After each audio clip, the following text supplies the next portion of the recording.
a nosso favor. Senhor, vem com o poder da cruz, libertando-nos. Somos um povo que necessita da Tua libertação. Por isso, nos visita nessa manhã com o poder da Tua palavra, com o poder da obra da cruz, com o poder da sã doutrina. Vem sobre nós nessa manhã e liberta os nossos corações, para que nós sejamos filhos totalmente livres. Nós oramos em nome de Jesus. Amém. Meus queridos, o meu encargo tem sido, no livro de Tito, a palavra educando-nos, e eu estou trabalhando como que os nossos afetos nos limitam. Nós temos muitas emoções, ansiedade, tristeza, culpa, desânimo, angústia. Nós temos muitas emoções e todas elas, medo, e todas elas são emoções limitantes que impedem o avanço da obra do Senhor dentro dos nossos corações. Então, se as nossas mentes e os nossos afetos não forem santificados, nós não conseguimos avançar. Nós podemos permanecer por anos numa mesma lição, quando poderíamos ter aprendido elas um pouco antes. Tem lições que demoram, é uma verdade. Tem lições que são de longo prazo dentro de nós, mas tem lições que poderiam ser mais curtas se nós entendêssemos aquilo que o Espírito Santo está fazendo nas nossas vidas. Para eu falar do desânimo ou da depressão no adulto, eu preciso fazer menção de duas coisas, que são assuntos importantes, porém extensos. Mas eu vou apenas fazer a menção deles. O primeiro, existem 32 menções, se não me falha a memória, ou são 36 menções no Novo Testamento de o Deus e Pai. O Deus e Pai. O Deus e Pai. Uma delas está na segunda epístola aos Coríntios, já no primeiro capítulo, no versículo 3, ele vai dizer: o Pai de misericórdias e Deus de toda consolação. Você não vai ajustar a sua mente no Senhor, muito menos o seu afeto, se você não entender a soberania de Deus e a paternidade de Deus. Você não vai ajustar. São temas essenciais para o equilíbrio da alma. Nós precisamos entender que não cai um fio do nosso cabelo sem que Ele o permita. Você acha que você teria uma dor à noite sem a permissão dEle? Você acha que você teria um pensamento recorrente, ou se eu for dar uma de psicólogo, um pensamento intrusivo, que hoje é muito falado? Você acha que você teria um pensamento, uma fortaleza mental sem a permissão de Deus? Deus governa tudo. O John Piper chega ao ponto de dizer, alguns o consideram exagerado, e ele não é exagerado, ele apresenta uma sã doutrina. Alguns, o John Piper chega a dizer que Deus governa a bolha da Coca-Cola. Então, na hora do almoço, você lembre da soberania de Deus. Se você tomar Coca-Cola. Então, Ele governa todas as coisas. Ele sabe a família que te pôs. Ele te deu um nome. Jeremias, ele diz assim: eu te chamei pelo nome, quando você estava no ventre da tua mãe.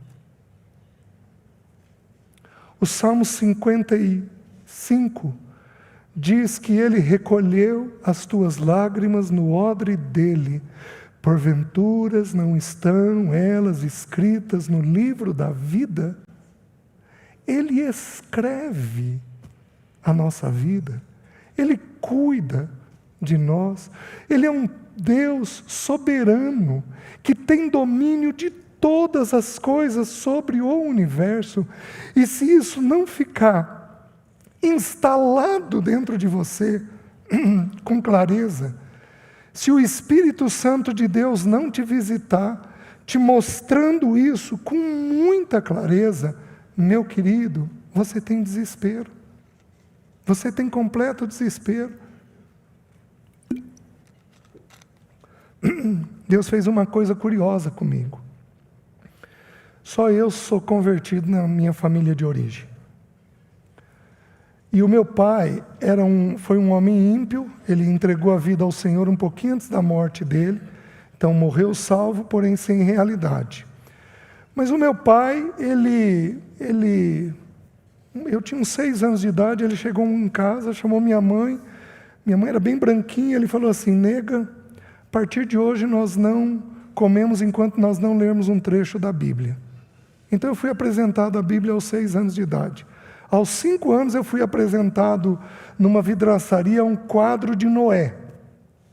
E eu olhava aquilo, 5 anos de idade, olhava e olhava e olhava. Hoje eu entendo que era o Senhor me atraindo. E aos 6 anos eu fui apresentado à Bíblia. Aos 8 anos, um tio meu foi almoçar em casa e zombou do meu pai. Meu pai virou para ele e falou assim: João, tudo que a Bíblia diz é verdade. Aos 9 anos, eu tenho uma irmã doente que desenvolveu esquizofrenia. E foi sofrimento para o meu pai e para minha mãe. E ali, o meu pai, na pouca fé que ele tinha, ele foi me ensinando sobre a soberania de Deus. Filho, Deus sabe tudo, conhece tudo, sabe a realidade da tua irmã, sabe o que está fazendo. E foram as primeiras conversas que eu tive com o meu pai aos 15 anos de idade, sobre a soberania de Deus. Aí Deus me traz o Paulo Bornelli, que aí começou a me falar com muita clareza, aos 22 anos de idade, a respeito da soberania de Deus. Mas ele mergulhou tão fundo que eu falei: Paulo, para de pôr minhoca na minha cabeça. Ele virou e respondeu assim: não estou pondo minhoca nenhuma, só estou mexendo com as que estão aí dentro. E meus queridos, aos 23 anos tive uma crise severa de ansiedade e de depressão, mas uma crise severa. Fiquei 1 ano sem trabalhar na profissão de psicólogo. Não dava conta. Fiquei mais 3 anos para sair daquela crise. E ali eu comecei a entender a paternidade de Deus. Porque eu fui para São Lourenço, o Romeu me convidou para ir para São Lourenço, eu devia estar com uns 26 anos de idade, eu ainda estava saindo da crise, e eu não sabia o que partilhar, e eu estou com um quadro na mente até hoje. Eu de madrugada, estudando sobre a paternidade de Deus, tenho os esboços até hoje do escrito. E ali o Senhor me abriu Ele como Pai. Meus queridos, se você não entender, se você não se dedicar a esse tema, você não vai fazer a tua alma descansar. Somos verdadeiramente livres quando somos filhos. Se, pois, o Filho vos libertar, verdadeiramente sereis livres. Por que aprove ao Espírito Santo de Deus colocar o Filho? Por que Ele não colocou Jesus? Se, pois, Jesus vos libertar, nós sabemos que é Jesus. Por que Ele não colocou o Cristo, que é o Messias? Se, pois, o Cristo vos libertar, verdadeiramente sereis livres. Por que Ele não colocou, se, pois, Jesus Cristo, se, pois, o nosso Senhor Jesus Cristo, se, pois, o Senhor Jesus Cristo vos libertar? Por que aprove a Ele colocar o Filho? Porque o Espírito está comunicando uma coisa simples, simples. Quando eu me vejo na condição de filho, nada me tensiona. Nada. Porque Ele é um Pai perfeito. Ele é um Deus soberano. Mas que me conduz como um pai conduz o seu filho. Meus queridos, é impressionante, o livro de Deuteronômio, no Velho Testamento, é o livro da paternidade de Deus. Então ali nós colhemos muitas instruções sobre como Deus age como um pai conosco. E o livro de Deuteronômio são 5 sermões de Moisés. Ele discorre a entrada do povo em Canaã, a desobediência deles para poder entrar. E no capítulo 1, versículo 30, olha a paternidade de Deus. O povo permaneceu 40 anos no deserto porque eles foram desobedientes à voz de Deus. Sabe o que diz no capítulo 1, versículo 30 de Deuteronômio? Diz assim: como um pai conduz o seu filho, eu te tomei pela mão direita e te conduzi esses 40 anos do deserto. Até na colheita do nosso pecado ele não deixa de ser pai. Até na colheita do nosso pecado ele seria justo de nos julgar, de nos sentenciar, de trazer um peso sobre aquilo que fizemos, das mortes que o próprio pecado traz. Meus queridos, até neste momento, Ele é Pai. Ele é um Pai perfeito, santo, justo, adequado, que nos conduz em todas as coisas. Precisamos retornar ao Senhor. Retornar à soberania dEle, à paternidade dEle. Esses temas fazem parte da sã doutrina, fazem parte, que o irmão Cláudio colocou, fazem parte da cruz do nosso Senhor, que o irmão colocou ontem.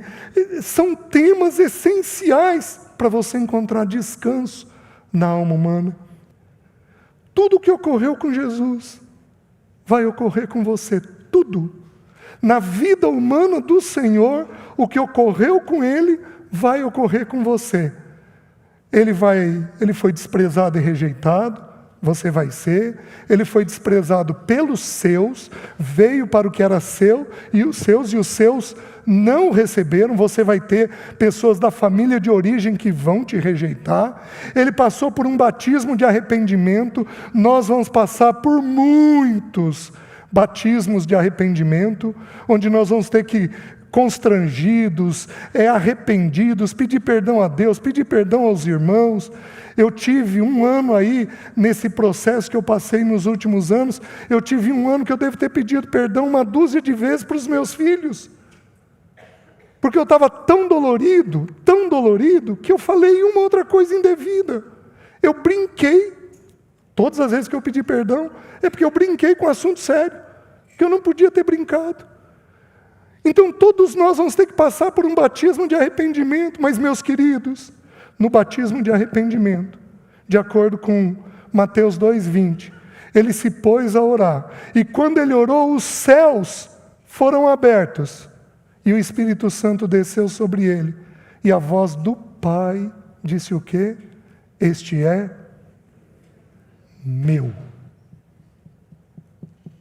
Meu. Meu. Você é dele. Até o dia que ele vier. Você é dele. Os nascidos de novo têm o Espírito Santo dentro de si.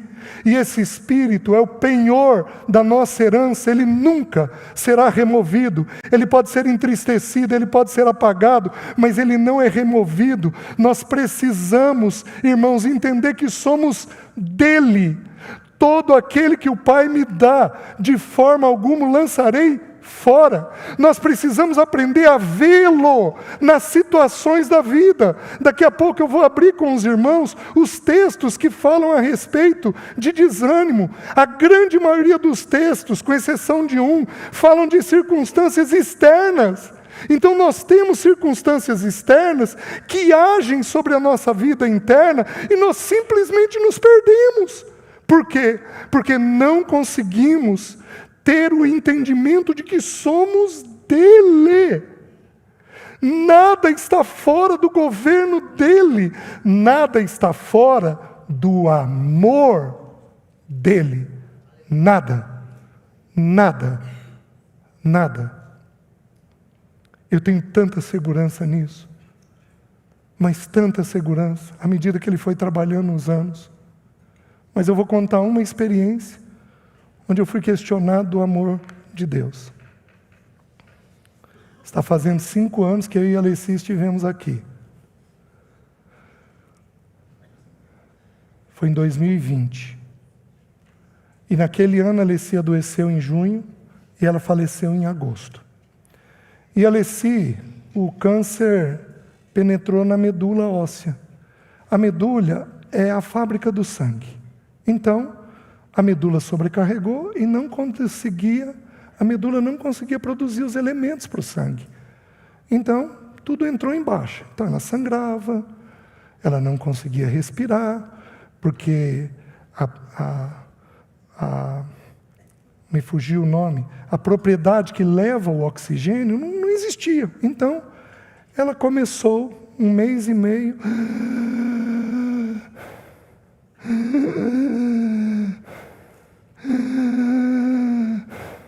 E, meus queridos, isso é cansativo para ela e era cansativo para quem estava perto. Foi hospitalizada. Eu fiquei com ela, eu e os filhos, estava na pandemia, conhecia os médicos, pedi permissão, ficamos os meus 2 filhos e uma sobrinha com ela o tempo todo. E eu passava a noite com ela. E ela estava sedada, então ela apagou, mas ela ouvia. Então o que nós fazíamos? Fazíamos culto o dia inteiro. Líamos a palavra, cantávamos, orávamos, porque a gente via que aquilo relaxava ela.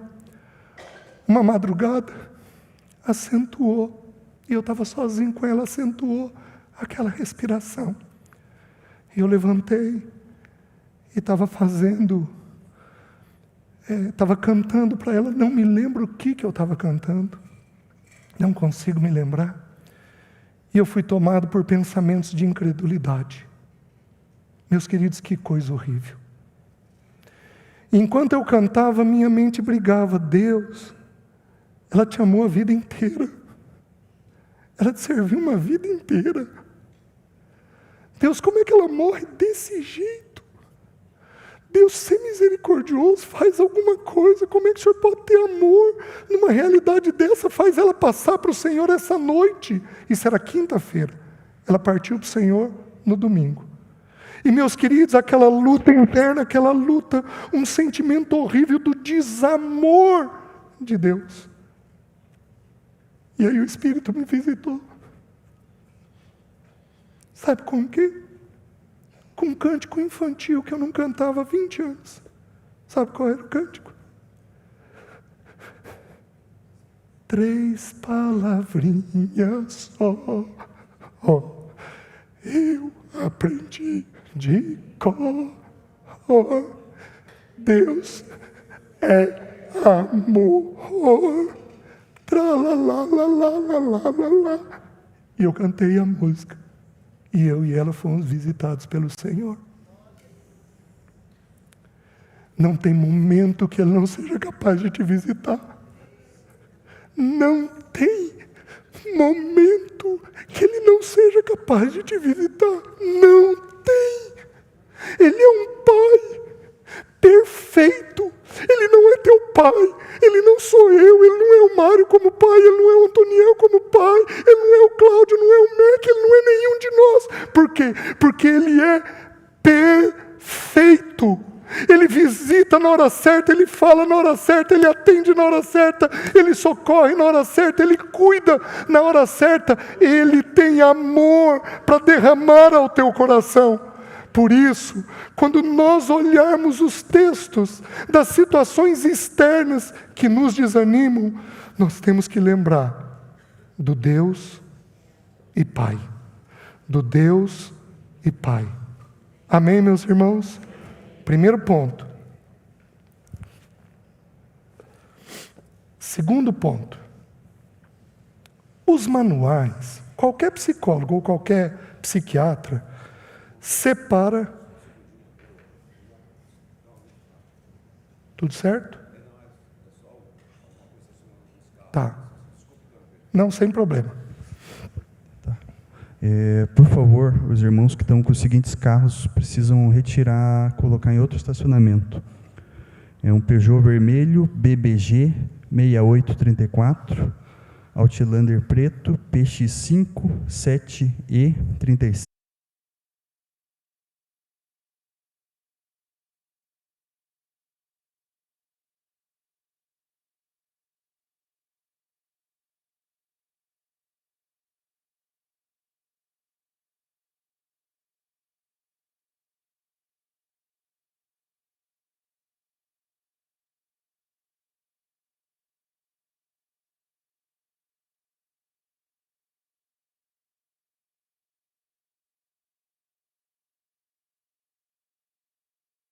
Outlander.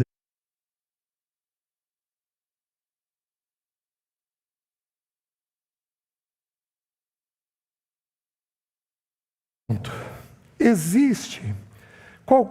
Os manuais dizem o seguinte, que os transtornos de humor habitam no afeto, diferente dos transtornos de ansiedade que habitam na mente.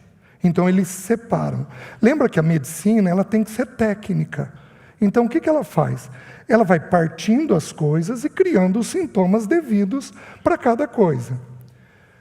Da minha ótica, olhando as Escrituras, a depressão deriva sempre da ansiedade. Sempre. Somos ansiosos e, por sermos ansiosos, vamos deprimir. Os irmãos estão entendendo? Então, sempre há um quadro misturado. Os manuais até contemplam isso, dizendo que a pessoa tem um quadro ansioso-depressivo, com a predominância da ansiedade, e então a depressão. Às vezes inverte, a pessoa tem um quadro depressivo-ansioso, com a predominância da depressão, e aí em segundo plano a ansiedade. Agora, por que é importante eu falar isso? Porque eu deveria ter falado uma coisa ontem que eu esqueci. Presta atenção, como é que você desanima uma criança? Ela tira 9 numa prova. Nota boa? Sim. Alguns pais aqui não se satisfazem. E querem um 10. Então, eu vou dar um exemplo de um pai ruim. Ele vira e diz assim, por que você não tirou 10? Você não estudou o suficiente. Você é um pai ruim. Eu vou falar um pai bom. Ele diz assim, nossa querido, que nota boa, está bem perto do 10, né? Esse é um pai bom. Só que presta atenção, agora eu vou te falar como é que a criança ouve. A criança ouve o seguinte, você acha que ela ouve que ela tirou 9? Ou você acha que ela ouve que faltou 1 para o 10? Isso desanima. Porque nunca consegue alcançar. O pensamento do desânimo é a falta. É aquilo que faltou. É aquilo que eu não estou tendo. Isso é o que desanima. Eu gostaria de ter alguma coisa e aquilo está me fazendo falta. Então, o exemplo que eu dei, uns 2 anos atrás, eu estive em Brasília. E aí, eu partilhei sobre a graça de Deus com os pais e os filhos juntos. E aí, por algum motivo, que eu não me lembro o quê, eu dei exemplo de nota. Eu falei do pai, filho, querido, o teu filho tira uma nota baixa. O que você fala? Você briga com ele, você não estudou o suficiente. Eu vou abrir as possibilidades. E se porventura ele está com vírus de gripe incubado no dia da prova? Você acha que ele vai fazer a prova com a mesma destreza? E se você brigou com tua esposa? E ele está com medo de vocês separarem? Você acha que ele vai fazer a prova com a mesma habilidade? E se porventura vocês estão com dificuldade financeira? E ele está assustado como criança. Você acha que ele vai fazer a prova na mesma capacidade? Então tem tanta alternativa. E se vocês viajarem e o tempo de estudo dele foi curto? E se vocês tiveram 2, 3 aniversários aqueles dias e ele não pôde estudar o necessário? Você acha que ele vai tirar a mesma nota? Tá bom, falei isso daí. Terminou, falei domingo de manhã. Domingo à noite preguei, terminou o evento. Estava um grupo de irmãos reunidos. Vem uma criança correndo, 2 crianças, de 10 e 11 anos. Ô tio. Eu falei, o que foi, querido? Na frente dos pais. A gente queria te agradecer. Eu falei, querido, por quê? Porque o senhor falou de nota. Eu falei, pai ouvindo. Teu pai tinha comido na casa do irmão. Ô sujeito irresponsável. Virei para a criança sabendo a resposta e perguntei, o teu pai exige nota? Ele exige. Que nota que ele exige? 10. O pai virou e falou, não, é 9. Eu virei para o pai e falei, tá, deu muita diferença. Por que eu estou citando esse exemplo? A outra criança de 10 anos virou e falou, tio, é isso mesmo, tio, é isso mesmo, eu queria agradecer ao senhor, porque o pai lá exige nota. Só que esse tinha escapulido da casa, por causa de nota. Passou meio período fora de casa. Pediu dinheiro na rua para comer. Você acha que um adulto, essa criança adulta, vai ter qual tipo de fantasia? Vou virar andarilho, para fugir das dores da vida. Por que eu estou dizendo isso? Porque a ansiedade, ela é produzida apenas por 2 pensamentos. O primeiro nós sabemos de cor e salteado, que é o futuro. Mateus capítulo 6, versículo 34. Não andeis ansiosos, não vos inquieteis com o dia de amanhã, pois o amanhã trará os seus cuidados, basta cada dia o seu próprio mal. 3 coisas. Nós podemos planejar o dia de amanhã? Podemos e devemos. Nós podemos nos inquietar com o dia de amanhã? Não. Amanhã nós teremos problemas? Teremos. Quando Deus vai promover o cuidado do dia de amanhã? Amanhã. Deus não faz tudo por antecipação. Ele não faz tudo por antecipação. Senão a nossa fé vai lá para baixo. Nós temos uma fé rasa. Então Ele mantém a nossa fé acesa, deixando para intervir no tempo dele e da forma dele.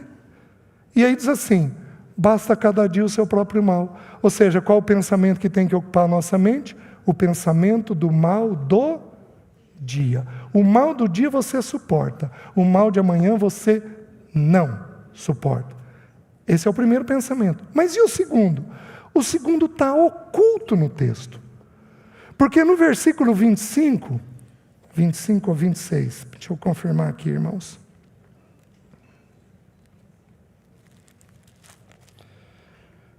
No versículo 26 ele diz assim, observai as aves dos céus, não plantam, não colhem. Até aqui Jesus sempre falou, não plantar e não colher. De plantio e colheita Jesus sempre falou. Mas aqui Jesus acrescenta um ponto. O que ele acrescentou?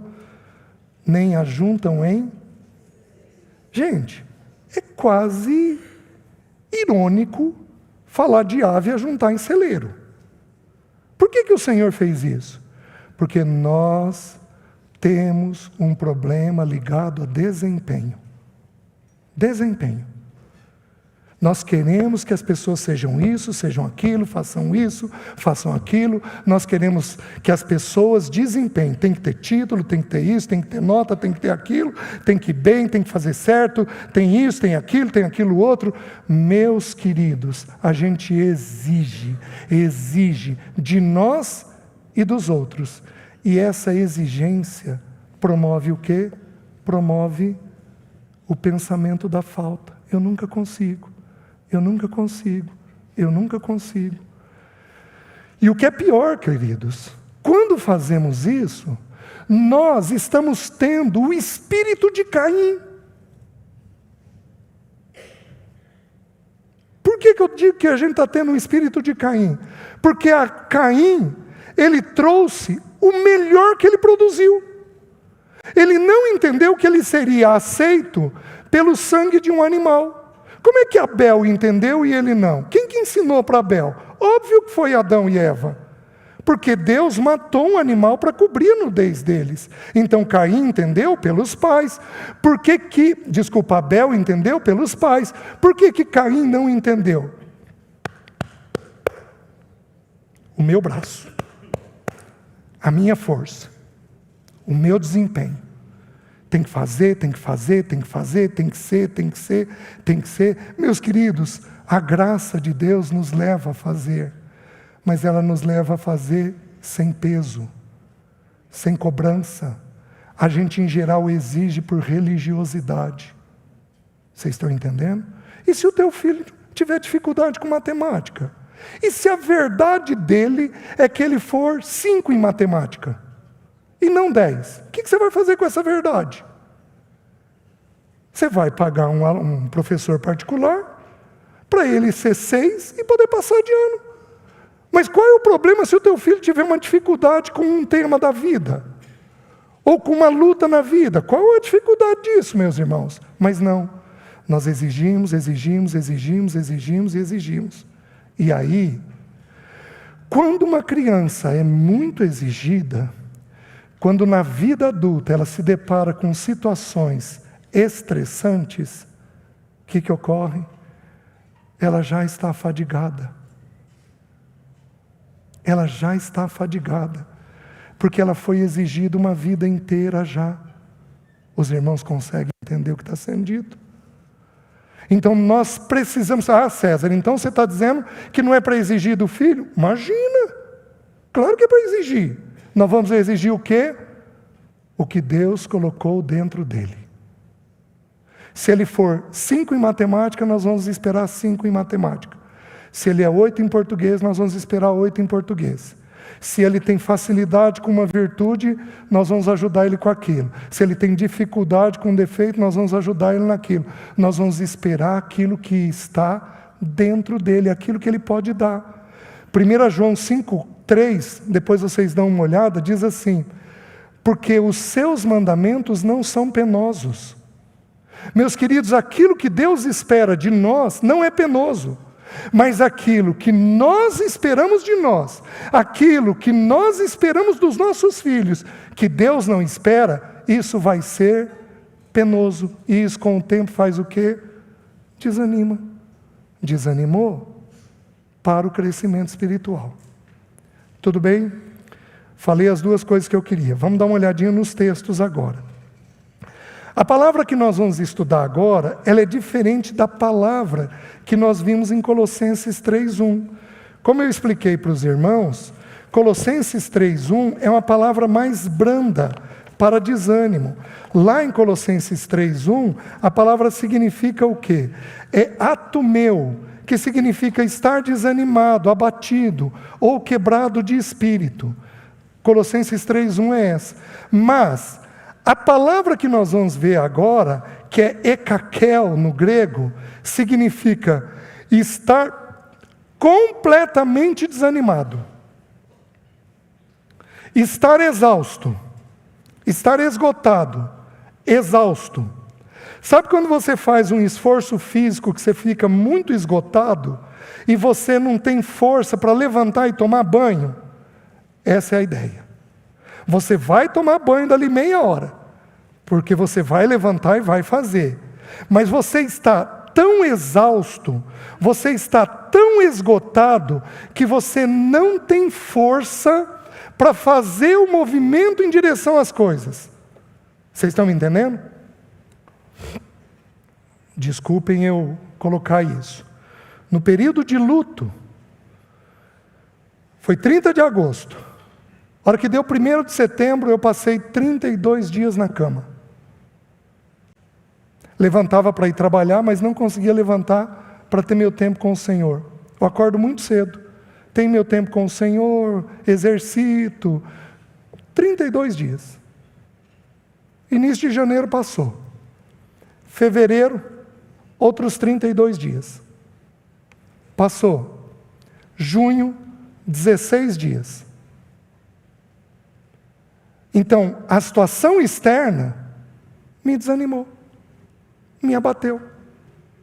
Se eu parasse em qualquer psicólogo, ele ia dizer o quê? Vai para um psiquiatra. Você está de luto, você está deprimido, você precisa de remédio. E meus queridos, às vezes nós necessitamos, mas na grande maioria das vezes, o Espírito nos dá graça para vencer aquilo que está acontecendo. Basta a gente saber lidar com a realidade devida com as coisas, né? Ter o entendimento da parte do Senhor que vai passar, as coisas acabam passando. Certo? A primeira expressão dessa palavra, então, estar completamente desanimado, estar esgotado, exausto. Alguém aqui se vê assim? Levanta a mão. Levanta alto. Ó, muita gente. Vocês estão entendendo? Vamos dar uma olhadinha no que os textos bíblicos dizem para nós, para a gente aprender.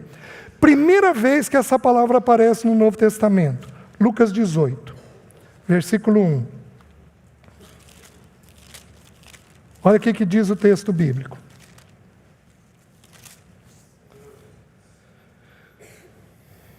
Disse-lhe Jesus uma parábola sobre o dever de orar sempre e nunca esmorecer. Essa palavra esmorecer é desanimar. O dever de orar sempre e nunca desanimar. Havia em certa cidade um juiz que não temia Deus, nem respeitava homem algum. Havia também naquela mesma cidade uma viúva, que vinha ter com ele, dizendo: julga minha causa contra o meu adversário. Ele, por um tempo, não a quis atender, mas depois disse consigo: bem que eu não temo a Deus, nem respeito a homem algum. Todavia, como esta viúva me importuna, julgarei a sua causa, para não suceder que, por fim, venha molestar-me. Então disse o Senhor: considerai no que diz esse juiz iníquo. Não fará Deus justiça aos seus escolhidos, que a Ele clamam dia e noite, embora pareça demorado em defendê-los? Digo-vos que depressa lhes fará justiça. Contudo, quando vier o Filho do Homem, achará porventura fé na terra? Meus queridos, os estudiosos dizem o seguinte, que uma parábola, ela tem um ensino central. E você só pode interpretar os detalhes dela se você encontrar base bíblica para isso. Qual é o ensino central? Essa parábola só aparece em Lucas. Ninguém mais fala dela. Qual é o ensino central desta parábola? O ensino central é que nós teremos assuntos que precisam de julgamento. E Deus, Pai, nos visitará num determinado momento e julgará aquela situação. Esse é o ensino central. Mas eu vou me permitir olhar mais um ou outro detalhe da parábola que encontra uma base para nós. Por que Deus usou a figura de uma viúva?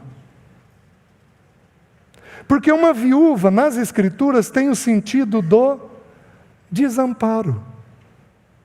Então, as exortações na Bíblia é de que a viúva e os órfãos precisam ser cuidados. Precisam. Quando a família tem viúva, a família precisa cuidar. Quando a viúva é verdadeiramente viúva, ou seja, não tem o marido, não tem filhos, não tem netos, não tem família de origem, ninguém, a igreja precisa cuidar dela como uma viúva. Esse é o ensino. No Velho Testamento, há muitas exortações de Deus visitando a viúva, visitando os órfãos. Jó, quando foi falsamente acusado pelos 3 amigos dele, foi dito isso no capítulo 42, vocês disseram de Jó o que não era verdade. Uma das acusações que eles fazem, se não me engano, no capítulo 24, é de que Jó não assistiu às viúvas e oprimiu os órfãos, o que era uma mentira sobre ele. Então, assim, a viúva, ela tem a ideia nas Escrituras do desamparo. Então, o que o texto bíblico está nos ensinando? O texto bíblico está nos ensinando que haverão situações para todos nós em que nós vamos estar completamente desamparados. Você já tentou o pastor, não resolveu. Você já tentou o psicólogo, não resolveu. Você já tentou o médico, não resolveu. Você já tentou um amigo, não resolveu. Você não sabe mais o que fazer. Qual era a situação da viúva? Nós não sabemos. Ela tinha, o texto bíblico ensina, um adversário. Essa palavra adversário, ele pode significar um oponente. Então ela podia ter alguém que fazia oposição.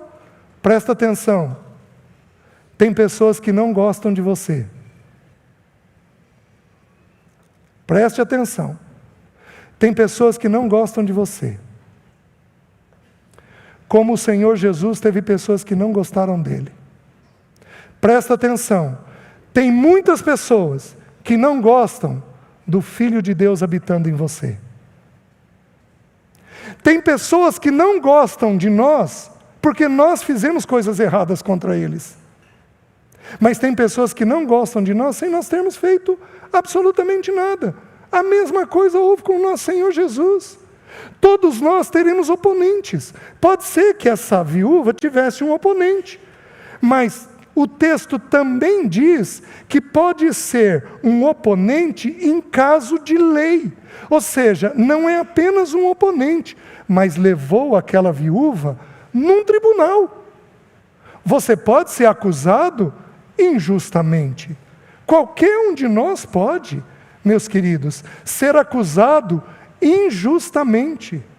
Os irmãos estão entendendo? E aí, o ímpeto nosso inicial é fazer justiça com as mãos. Mas o que o texto bíblico ensina? O texto bíblico ensina que essa mulher ficou importunando. O que é importunar no texto bíblico? No versículo 5, ele falou assim: todavia, como essa viúva me importuna. O que é importunar? Ato de bater no peito com aflição e tristeza. Surra. É um labor, um aborrecimento. Então, ele se sentia aborrecido, ele era ímpio, ele não temia a Deus. Quantas irmãs aqui, os filhos, não casaram com alguém errado? E aquela pessoa virou um oponente.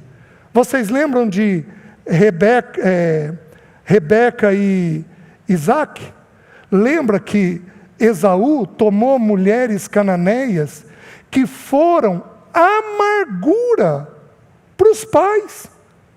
Então nós podemos ter pessoas que desviam os nossos do caminho, que são oponentes. Nós podemos ter pessoas que intentam o mal. Nós podemos ter pessoas que querem nos roubar, querem nos lesar. Qualquer um de nós pode ter pessoas assim. E meus queridos, a situação pode nos assustar de tal maneira que aquilo vai exaurir a gente. Aquilo vai deixar a gente exausto. Qual é a boa notícia? A boa notícia diz o seguinte: então disse o Senhor, considerai no que diz este juiz iníquo. Essa mulher me aborrece. Vou julgar a causa dela. Vou liberar ela, porque ela está me aborrecendo. Considerai no que diz o Senhor, não fará Deus justiça aos seus escolhidos, que a Ele clamam dia e noite, embora pareça demorado em defendê-los? Meus queridos, o teu Deus, Ele é o Deus da justiça. Ele é o reto juiz. Ele é o reto juiz. Ele é o reto juiz. Ele julgará a tua causa, de uma ou de outra maneira. Ele julgará a tua causa. Eu sou um privilegiado. Esses dias uma viúva, eu acompanhei ela por muitos anos, uma viúva sofrida, cheia de dor no corpo, o marido um problemático, complicado, adúltero. Eu virei para ela e falei: filha, você não vai se resolver se você não separar, porque ele te judia demais. E ela não separou. Por quê? Porque Deus queria enviuvá-la. Então, homens,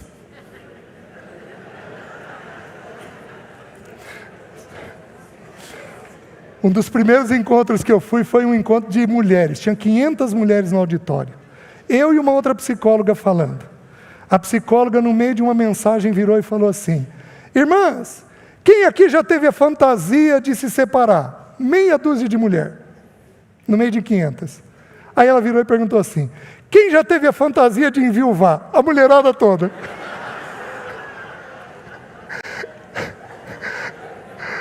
É óbvio que aqui não é assim, é óbvio, né?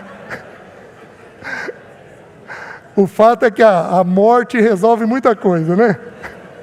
A fantasia da morte. Queridos, Deus faz justiça. Não deixa a tua ira tomar conta de você. Deus faz justiça. Só que eu vou citar uma porção das Escrituras que eu entendo que é muito importante você compreender. 1 Timóteo 5,24, eu vou citar para vocês. Os pecados de alguns homens são notórios e levam a juízo, ao passo que os de outros só mais tarde se manifestam. Entende o que eu vou te dizer? Deus vai julgar toda causa desta terra, mas algumas causas Ele só vai julgar na eternidade.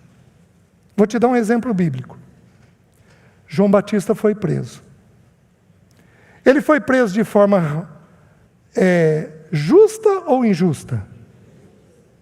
Ele era profeta. E naquela época ser profeta é ter risco de vida.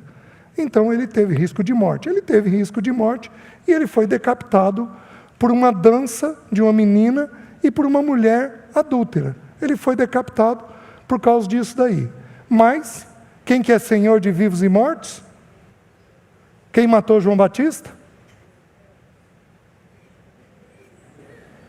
Quem matou João Batista?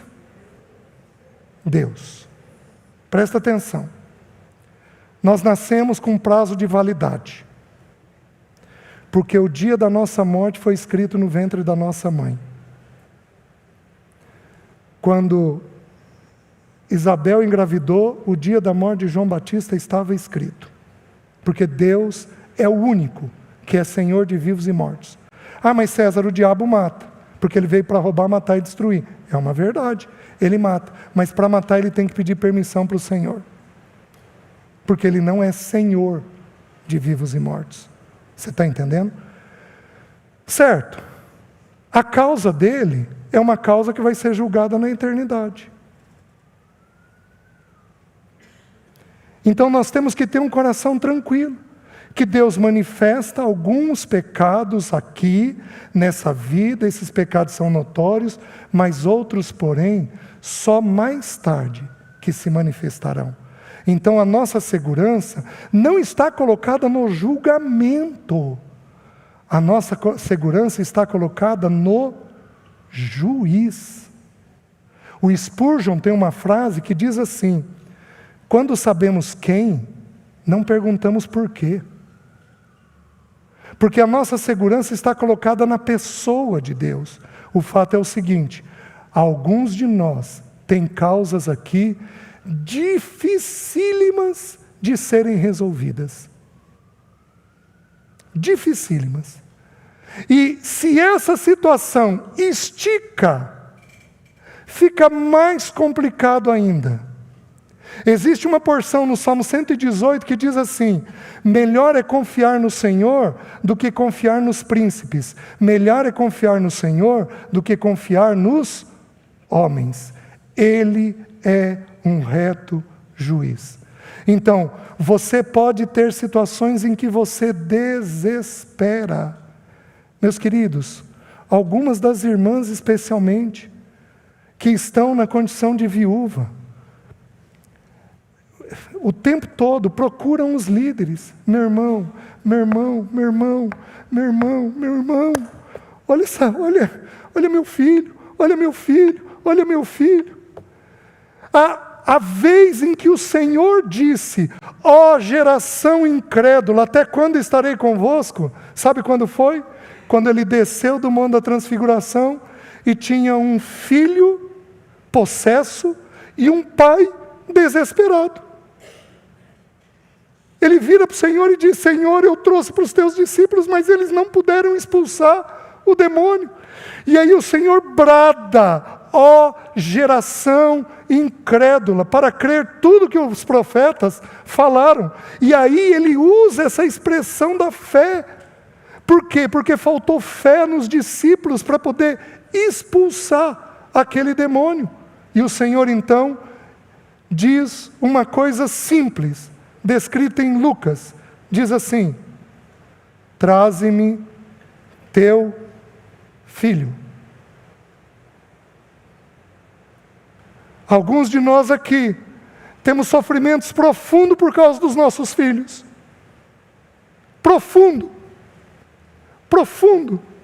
Porque tentamos de um jeito e não resolve, tentamos de outro e não resolve, tentamos falar e não resolve, tentamos brigar e não resolve, pedimos ajuda e não resolveu, pedimos para o líder ajudar e não resolveu, pedimos para um amigo, pedimos para um avô ajudar e simplesmente não resolve. Temos desespero. Somos como essa viúva, desesperados, exaustos, para que o Senhor faça alguma coisa. Então lhes ensinou o Senhor uma parábola sobre o dever de orar sempre e nunca esmorecer. O que nós vamos fazer? Traze-me teu filho. Todo dia. 1, 2, 3 vezes por dia. Nós vamos trazer o filho aos pés do Senhor. E, meus queridos, haverá um momento em que os céus se abrirão. E o Espírito Santo de Deus vai visitar os nossos filhos. Haverá um dia. O teu papel é orar a esse Deus perfeito, reto juiz, Pai de misericórdias, Deus de toda consolação. O teu papel é esse, para que você não desanime. Amém? Segunda porção. Bom, eu já vi que eu não vou concluir, então eu vou devagar. Tá? Porque aí eu não vou apressar. 2 aos Coríntios, capítulo 4, versículo 1. Meus queridos, qual é a igreja mais infantil do Novo Testamento? Corinto. Um povo difícil. Um povo difícil. Paulo tem que falar sobre a divisão que eles tinham. Eu sou de Paulo, eu sou de Cefas, eu sou de Apolo. E alguns chegavam a dizer: eu não sou de ninguém, eu sou de Cristo. Como se Paulo, Cefas ou Apolo não fossem de Cristo. Eram mais soberbos ainda, escondidos na pessoa de Cristo, né? Paulo, ele tem uma luta enorme. No capítulo 3 ele diz: não pude vos escrever como a espirituais, e sim como a carnais, como a crianças em Cristo. Criança agitada. O povo de Corinto era criança agitada, criança difícil. Sabe aquela criança agitada? Tem criança que é hiperativa, sobe, desce, anda, fala. Você não tem parada, você tem que estar olhando o tempo inteiro. Paulo tinha essa situação com a igreja de Corinto. Ele tinha que falar sobre litígio, sobre julgar, levar os irmãos em litígio. Ele tinha que falar sobre comer comidas sacrificadas a ídolo. Ele tinha que falar sobre a ceia, a gula que alguns tinham na ceia. Ele tinha que dar instrução sobre o reunir. É cada um para falar de vez, não é para ter um atropelo entre todo mundo. Ele tinha que falar sobre o amor. Ele tinha que esclarecer a respeito do amor. Ele tinha que falar sobre a soberba que existia no meio do povo, porque ele diz assim no capítulo 8 da primeira carta, ele diz assim: o saber ensoberbece, mas o amor edifica. Isso está de acordo com o que o irmão Cláudio acabou de partilhar. Informação, informação, informação. Meus queridos, verdade que entra é para chegar nas mãos, na nossa conduta. É uma lição por vez. Não é para ter um cabeção desse tamanho. Tem irmãos que têm um cabeção desse tamanho e tem uma mão mirradinha, porque não prestam nada ao Senhor, não tem serviço nenhum ao Senhor, mas tem informação desse tamanho. Nós tivemos igrejas onde eu já reuni em Maringá, que diziam que não havia no país pessoas para ministrar a eles. Que arrogância, que peso, que altivez, que loucura. O saber ensoberbece, mas o que edifica é o amor. Então, nós temos uma igreja em que Paulo tem que ensinar eles a amar. Faz desse jeito, faz daquele jeito, faz daquele jeito. E aí, neste contexto, olha o versículo. Pelo que, tendo este ministério, segundo a misericórdia que nos foi feita, não desfalecemos. Presta atenção. Paulo está falando como um líder que tem um ministério. E deixa eu dizer para vocês, eu vou pregar para todos, mas em especial para os líderes, porque o texto diz que nós podemos desanimar no ministério.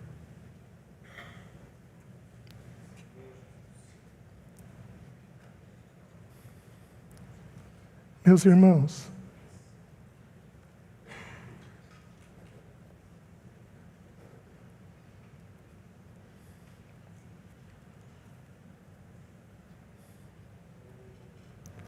como que a gente fala dos líderes? Como que a gente fala mal dos líderes? Como que a gente desrespeita os irmãos?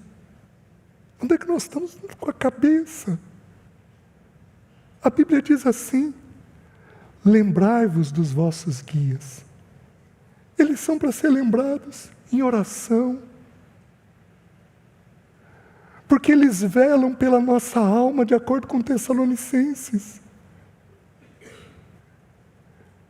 Líder é para receber oração diariamente.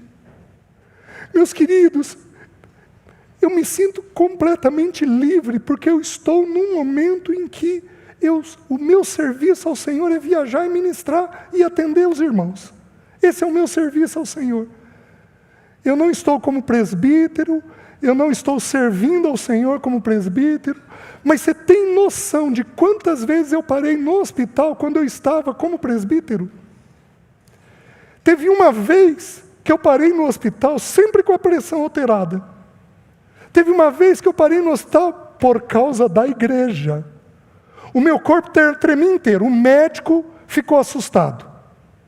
Achou que eu estava tendo uma convulsão, que eu ia ter um AVC.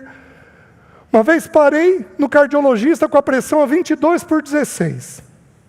Uma outra vez a pressão ficou a 19/16. 3 meses. Tudo ligado ao serviço do Senhor. Os irmãos não têm noção do peso que é um líder, ou para a família dele. Os irmãos não têm noção do que é. Meus irmãos, eu para vir para cá, eu tive que cuidar a semana passada, porque o diabo ataca ou a semana antes, ou a semana seguinte do evento. Isso vai ocorrer comigo, com o Mário, com o Mac, com o Cláudio, com o Antoniel, que está nos servindo, com alguns dos jovens, com aqueles que estão na organização. Nós seremos atacados espiritualmente. O último evento que eu fui, eu não fui atacado, mas os meus pacientes. Terminei o evento domingo à noite, segunda-feira eu voltei de viagem, na terça-feira de manhã, começou um monte de problema que não tinha explicação. Aí, com 3 horas de atendimento, eu entendi. Aí eu repreendi o diabo. Os irmãos têm noção de que os líderes acordam de vez em quando com você na cabeça. com uma preocupação com você, e ele precisa orar, e ele não sabe o que está acontecendo, e ele tem as limitações dele. Meus queridos, o ministério é extenuante. Extenuante. Por que você acha que Paulo vai dizer que ele tem temores por dentro, angústias por dentro e tremores por fora? Por que você acha que ele vai dizer isso? Porque ele tinha ataques de todo tipo de ordem no ministério. Oh, meus queridos, algumas vezes eu acordo com alguém na mente. Se é mulher, eu ligo para o marido. Querido, o que está havendo? Eu perdi um pouco do sono por causa da pessoa. Tem custo. É sofrido. Quantas irmãs de líderes deprimidos, porque a irmã sofre muito mais com a questão do governo. Ela sente o drama do marido. Quantos filhos têm aversão? Tem aversão. Por quê? Porque veem que os pais tentam, e ninguém respeita, ninguém valoriza. Oh, meus queridos, isso precisa ser resolvido. Isso precisa ser resolvido. Por quê? Porque esses irmãos que são líderes, eles precisariam ser guardados por nós. Vocês se lembram de Davi, quando ele foi numa das frentes de batalha e ele quase morreu? O que os irmãos determinaram? Você não vai mais para a batalha, porque você é para nós como um príncipe do Senhor. Meus irmãos, os líderes precisariam ser guardados nos cuidados nossos. Eu faço isso, de muitas formas, mas de muitas formas. Eu oro, eu contribuo, eu compro coisas para eles que eu não tenho. Você sabe quanto custa um bom livro? Como você acha que o irmão vai depositar um bom depósito em você se ele não tiver um bom livro? Você sabe quanto custa um bom livro? Você acha que dá para tirar do salário normal, da contribuição normal que ele recebe? Meus queridos, nós precisaríamos ter mais sensibilidade. Quando os irmãos tem um evento, em geral, quem são os primeiros a receber os outros? Os líderes. Você sabe quanto custa? Esse líder fica uma semana na tua casa, você sabe quanto custa para ele? Ou você acha que não custa? Você acha que ele não tem que programar no orçamento dele o gás, a energia, a comida, a água? Ele recebe uma família toda. Eu recebi já 7 irmãos dentro de casa.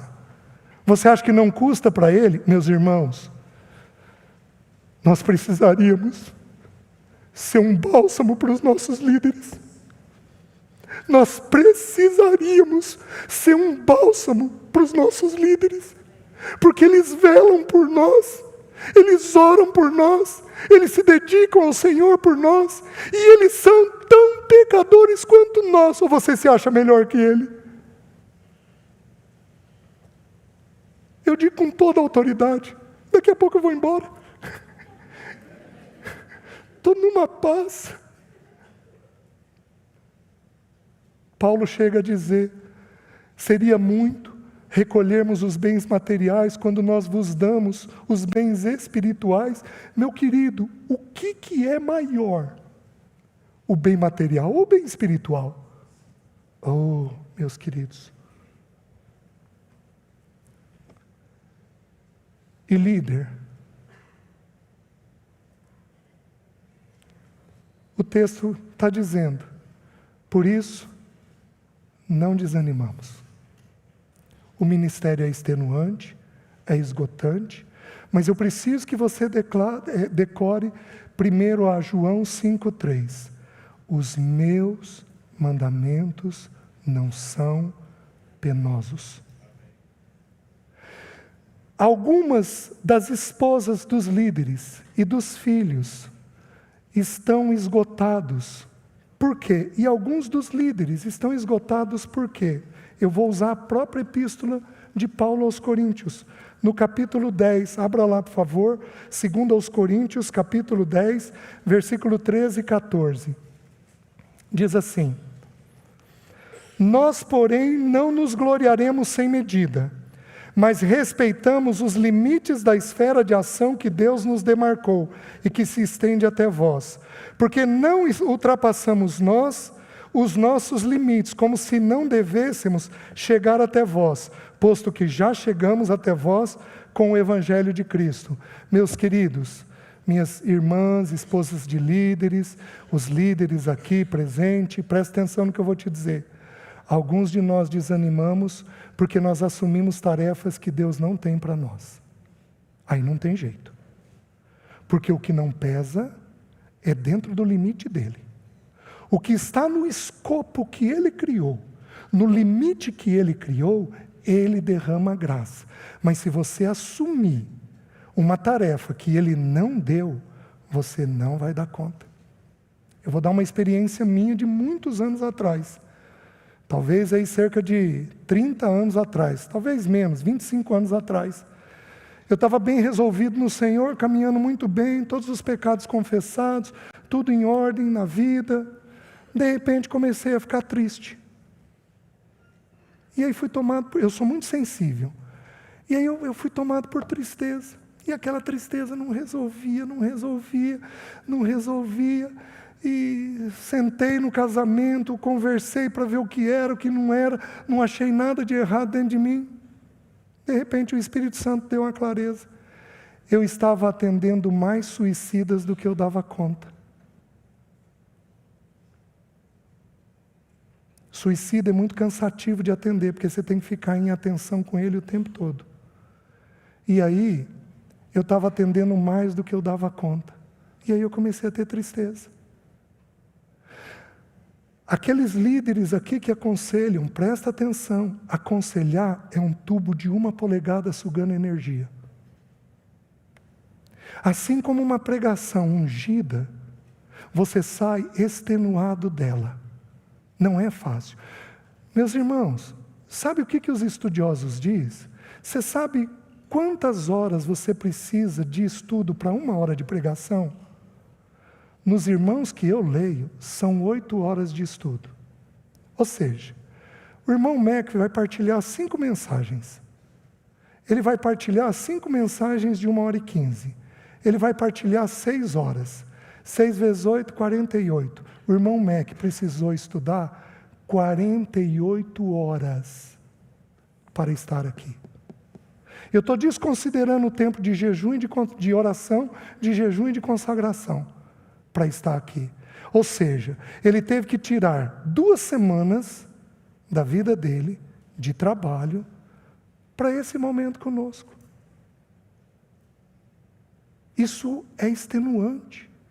Isso precisaria ser levado em alta conta. É um privilégio nosso, mas isso precisaria ser levado em alta conta. Então aí o ministério gera um desfalecimento. E aí eu vou encerrar, mas eu vou citar o texto que nós vamos iniciar amanhã de manhã. Capítulo 4, versículo 16, diz assim: por isso, não desfalecemos. Pelo contrário, mesmo que o nosso homem exterior se corrompa, contudo o nosso homem interior se renova de dia em dia. Meus queridos, líderes podem ter o corpo adoecido. O texto bíblico está dizendo. Mas amanhã nós estudamos isso. Amém? Curva sua cabeça. Vamos orar. Espírito de Deus, o Senhor é bom e o Senhor é santo. Dá-nos do teu entendimento e da tua clareza. Abençoamos todos aqueles irmãos que estão esgotados. Irmão, fica com a sua cabeça curvada. Eu vou pedir para aqueles que se encontram nessa condição, completamente desanimado, esgotado ou exausto, para se colocar de pé. Eu vou pedir porque eu quero orar por você. Amém, amém, amém, amém, amém, amém, amém, amém, amém, amém, amém, amém. Amém.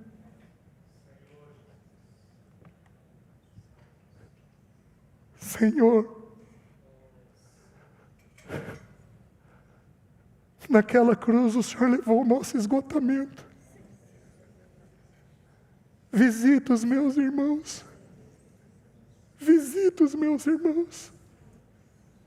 Visita eles.